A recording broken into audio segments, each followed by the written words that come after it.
माया बोलो सही, माया बोलो सही, राम जी दया भूल क्यों करी।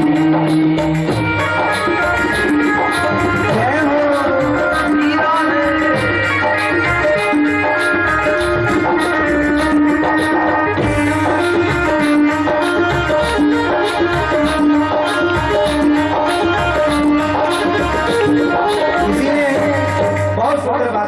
क्या कि भाई सत्संग में बोलते समय बड़ी परेशानी होती है, लड़ते समय बोलते समय परेशानी नहीं होती। हाँ अरे छाछ घालता छाती फाटे, दूध घालता थोरी, और रोटी देता रोज आवे गप्पा मारनी सोरी।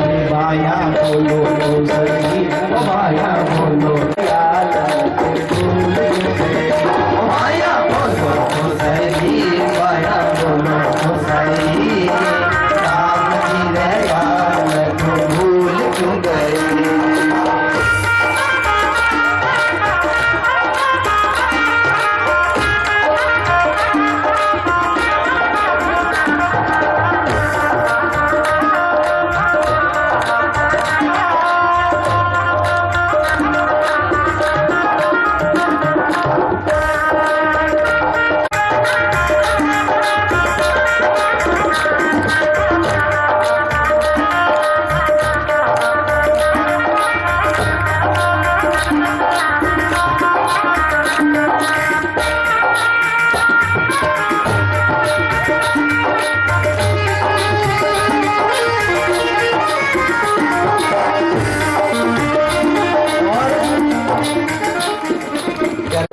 फिर भी घर में चाकी, घर में चूल्हों पर घर की सरकारें। पुराने जमाने की आदत, घर में चाकी तो पर मानी पीसेगी, पड़ोस में जाएगी। क्यों? समझ गया? रोटी देता रोज आवर गप्पा मारनी।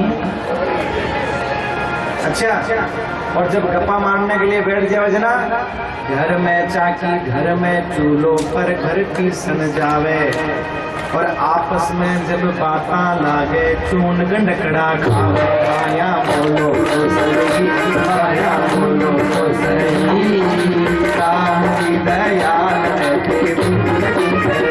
माया बोलो सही, माया बोलो सही, राम जी दयाल मैं क्यों भूल तो गई। जय जय श्री राधे श्याम। इसलिए के साथ ही हो सकता है, संसार के साथ नहीं। संसार जिसे प्यार का नाम देती है वो प्यार नहीं है, वो व्यापार है। प्यार तो परमात्मा के साथ होता है, जो गोपियों ने की। भगवान ने कहा गोपियों प्रेम उसे नहीं कहते जहां कुछ चाह हो। अगर तुमने वास्तव में सच्चा प्रेम किया है तो आज हट जाओ, मुझे जाने दो। और सजनों गोपियां भगवान से एक ही बात कहती है, जा रहे हो तो जाओ कन्हैया, लेकिन इतना रहम करते जाओ। जा रहे हो तो जाओ कन्हैया, लेकिन इतना रहम करते जाओ। दिल तो पहले ही तुम ले चुके हो, मन तो पहले ही तुम ले चुके हो, अब तू प्राणों को भी लेते जाओ। हे कृष्ण, ये मन ये हृदय तो आपका पहले से अपना बना हुआ है, ये प्राण भी ले जाओ। क्यों? हम जानते हैं आपके जाने के बाद जी नहीं पाएंगे। तेरे विरह में जल जाएंगी हम, तेरे जाने से मर जाएंगी हम। ऐसे हमको ना तड़पा के जाओ, हमरे प्राणों को भी लेते जाओ। गोपिकाएं भगवान से प्रार्थना करती है, भगवान कहते हैं नहीं गोपिकाओं, मैं वादा करता हूं परसों लौट करके आऊंगा। और समझो इसी वादे के सहारे गोपियों ने 100 वर्ष गुजार दिए महाराज। 100 वर्ष कृष्ण आएंगे, पर कृष्ण आए नहीं, क्योंकि गोपियों को और राधे को 100 साल का श्राप था। इसलिए श्याम से मिलने के लिए गई।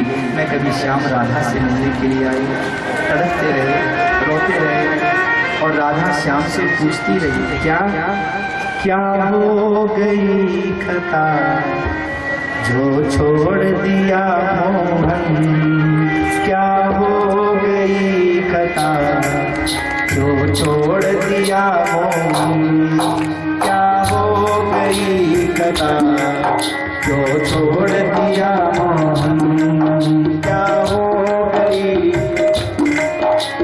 छोड़ दिया मोहन, क्यों रूठ गए हमसे वादा तोड़ दिया मोहन, क्यों रूठ गए हमसे वादा तोड़ दिया मोहन, क्या दिया है नाम हमारे सच्चे प्रेम का, राधा दीवानी गए, क्या नहीं दिया है नाम हमारे सच्चे प्रेम का, राधा दीवानी गए। रोती रही राधे और श्याम से यही पूछती रही कि श्याम एक बार ये तो बताया होता कि हमारा गुनाह क्या था, हमारे प्रेम में कमी क्या थी, क्या हमारे अंदर कोई स्वार्थ था, या हमारे रोम रोम से पूछा होता कि हमारे रोम रोम में तुम्हारा नाम ना बसा हो, गुनाह क्या था, एक बार ये तो बता दिया होता। अरे श्याम हम तो ऐसी हम विरह हैं ऐसी जल कि कोयला हुई, जो मैं सो जान दी प्रेम करे दुख हो, नगर डोरा। प्रार्थना है हमारी, एक ही तमन्ना है, क्या अगले जन्म की एक तमन्ना उनको बता देना, उन्हें राधा बना देना, हमें श्याम बना देना, उन्हें राधा बना देना, हमें श्याम बना देना, उन्हें राधा बना देना, हमें श्याम बना देना, उन्हें राधा बना देना, हमें श्याम बना देना। ये जानोगे कि कितना प्यार है। और सजनों श्याम भी रोते रहे, राधे भी रोती रही, लेकिन 100 वर्ष का श्राप था, इसलिए मैं राधे श्याम से मिलने आई, ना श्याम राधे से। आज मथुरा छोड़ करके भगवान, आज वृंदावन छोड़ करके भगवान मथुरा चले गए हैं। रास्ते में अक्रूर जी ने भगवान की सुंदर स्तुति की है, इस कथा का सुंदर यहाँ निरूपण किया गया है। और सजनों जब भगवान मथुरा में पहुंचे हैं, मथुरा में प्रवेश किया है गोप वालों के साथ में, तो मथुरा भ्रमण करने के लिए गए हैं। फटे पुराने से कपड़े पहन रखे थे। कंस का एक धोबी जो कपड़े लेकर के आया भगवान ने उसका कल्याण किया और ब्रजवासियों को कपड़े पहनाए। सुदामा नाम के माली पर कृपा की है और दर्जी पर कृपा की है। कुब्जा ने चंदन लगाया है, कुब्जा को भगवान ने सीधा कर दिया है। और इसके बाद में जो गारंटी कार्ड कंस का पड़ा था, देखिए रावण का गारंटी कार्ड था वो शिव का धनुष जो जनक जी के यहाँ पड़ा था। जब तक उस धनुष को कोई तोड़ेगा नहीं तब तक रावण का कोई बाल बांका भी नहीं कर सकता था, और जो धनुष को तोड़ेगा वो रावण को नहीं छोड़ेगा। ऐसी सजनों द्वापर युग में एक धनुष था जो कंस के यही था, और महाराज कंस को बता रखा था कि कंस तेरा ये गारंटी कार्ड है, ये भी शिव का धनुष है। एक शिव का धनुष जनकपुरी के पास, जनकपुरी में एक महाराज ने जो भगवान ने चढ़ाया था महाराज उस धनुष को। तो ऐसे ही ये दोनों धनुष गारंटी कार्ड है, एक कंस का एक रावण का। आज भगवान ने वो धनुष तोड़ दिया है और कंस का गारंटी कार्ड खत्म हो गया है। कंस घबराया, महाराज करना पड़ेगा। अब क्या करें, हजारों फुट ऊपर आसन बनाया, हजारों फुट ऊपर कोयलिया के। तो महाराज एक भाई ने हाथी की पूंछ पकड़ी और दूसरे ने हाथी की मूंछ पकड़ी। मूंछ समझ गए ना, सूंड, और हिला करके घुमा के एक तो भी पछाड़ दिया महाराज कल्याण। कन्हैया ने कहा दाऊ दादा, मामा जी ने ये ठीक नहीं किया स्वागत तो भांजों का। बताओ पहली बार आए हैं और पहली बार ही बीच में हाथी लाके खड़ा कर दी। क्या करें, अस्त्र शस्त्र कुछ नहीं है हमारे पास, तो हाथी के दांत ही निकाल लिए। बोले चलो मामा जी को भेंट भी दे देंगे और कोई रास्ते में आएगा तो उसको भी भेंट चढ़ा देंगे। चलो चलो, दोनों भाइयों ने एक एक हाथी का दांत अपने कंधों पे रख लिया, अंदर प्रवेश किया। जिसकी जैसी भावना थी महाराज वैसा भगवान का दर्शन होने लगा। जैसी जिसकी भावना थी। मृत्योर भोजपतिर विराट विदुषाम तत्वम परम योगिना। कंस को ऐसा लग रहा है साक्षात मेरी मौत मेरे सामने खड़ी हुई है। योगी जनों को लग रहा है योगियों का परम तत्व सामने है। और जो मातृ भाव से बैठे थे उन्हें लगा कि मेरा शिशु मेरे सामने खड़ा हुआ है। जिसकी जैसी भावना थी भगवान का दर्शन हो रहा है। और सजनों मुष्टिक चाणूर सल तोसल सब लड़ने के लिए आए। भगवान ने सबको वहीं काम तमाम कर दिया। कंस हजारों फुट ऊपर बैठा हुआ है, उसके सैनिक मरते जा रहे हैं, योद्धा मरते जा रहे हैं, नगाड़े बजाने वाले नगाड़े बजा रहे हैं। कंस ऊपर बैठा हुआ कह रहा है अरे बंद करो नगाड़े, बंद करो। तो जो कृष्ण जी के पास में खड़े थे उन्होंने कृष्ण जी से पूछा क्या पक रहा है तुम्हारा मामा? बोले मामा कह रहा है अरे मूर्खों, मेरा भांजा इतना सुंदर कौशल दिखा रहा है, क्या ये पिकनिक पे जा रहे हो, अच्छे से बजाओ।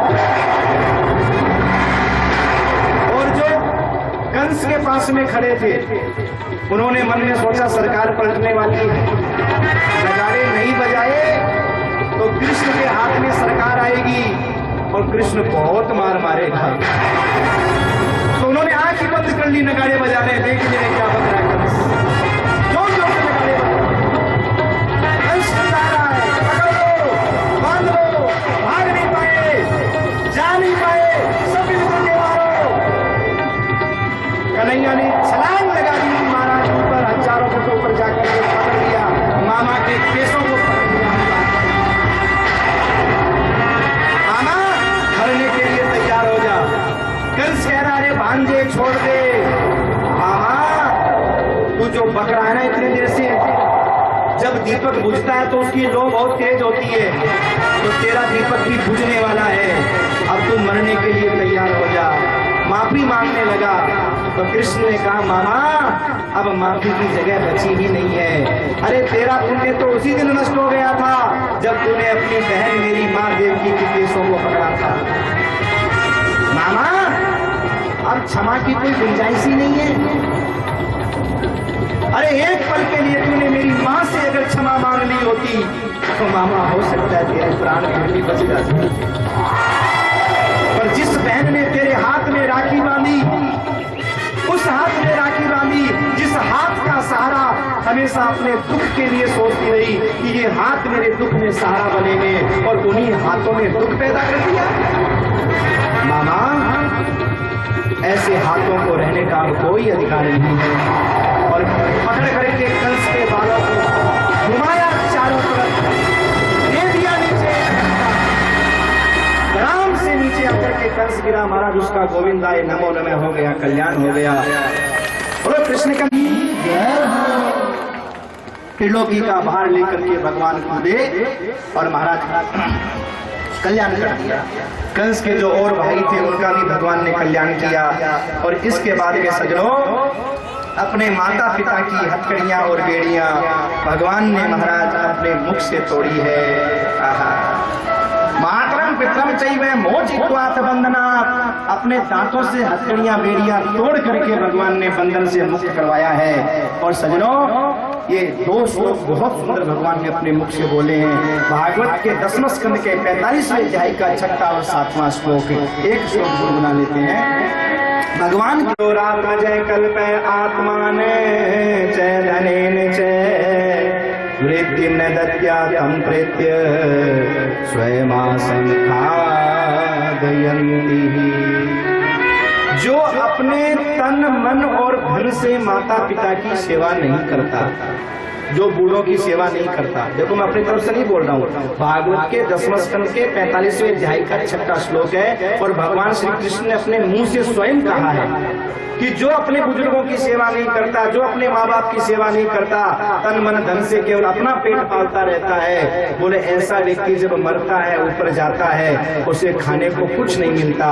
यम के दूत पूछते हैं क्या खाओगे, बोले काजू कतली बहुत अच्छी लगती है, मुझे दे दो खाने को। तो उसी के शरीर के मांस के टुकड़े काजू कतली के आकार में काट काट के खिलाते हैं, ले बेटा खा। जिनने तुझे ये शरीर दिया, जिस शरीर से माँ बाप की सेवा करनी थी, तू केवल खा पी के मौज मस्ती करता रहा, अब तुझे खाने को कुछ नहीं मिलेगा। स्वयं आसम खादयन्ति ही, ये भगवान स्वयं कह रहे हैं। वो व्यक्ति अगला 7वें श्लोक में क्या कहा है, भाव बता दो श्लोक में। जो अपने माता पिता भाई बंधु बहन बेटियों का आदर सत्कार नहीं कर सकता, कुछ दे नहीं सकता, बोले वो व्यक्ति तो जीते जी मुर्दे के समान है, मरा हुआ है। जो बहन बेटियां घर में आ जाए तो ये सोचता है कि खर्चा आ गया,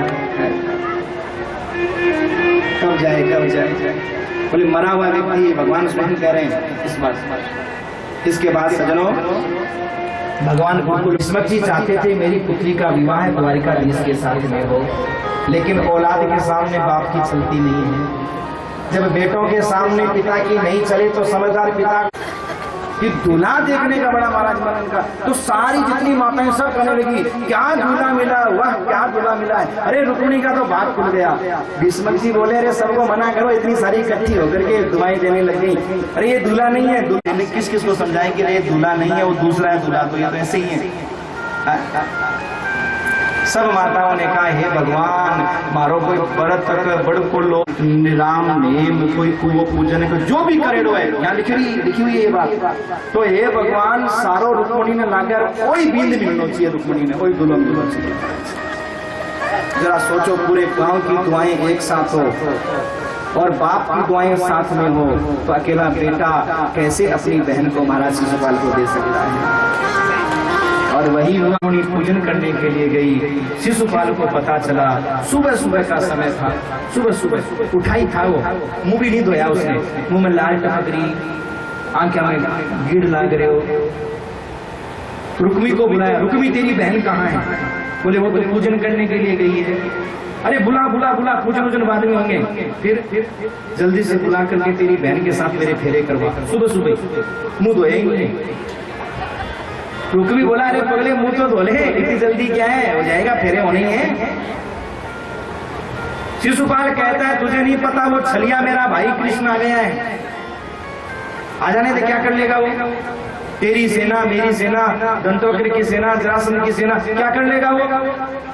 शिशुपाल बोला देख मैं जानता हूं उसको, तू ऐसा कर, तू जल्दी से फेरे करवा दे।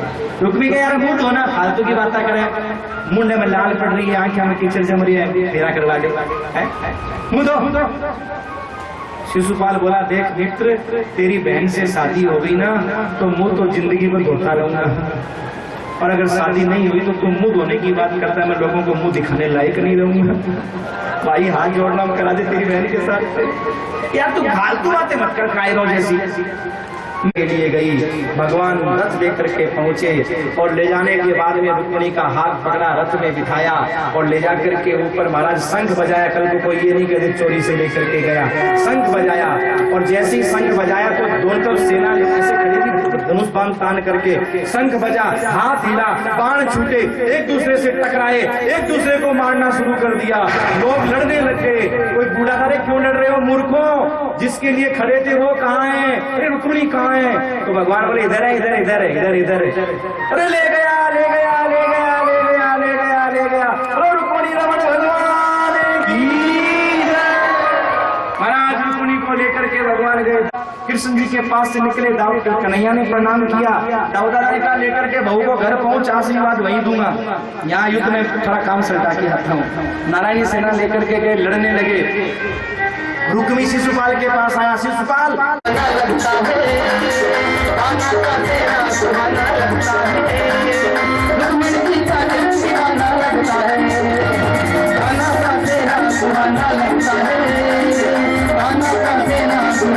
लगता है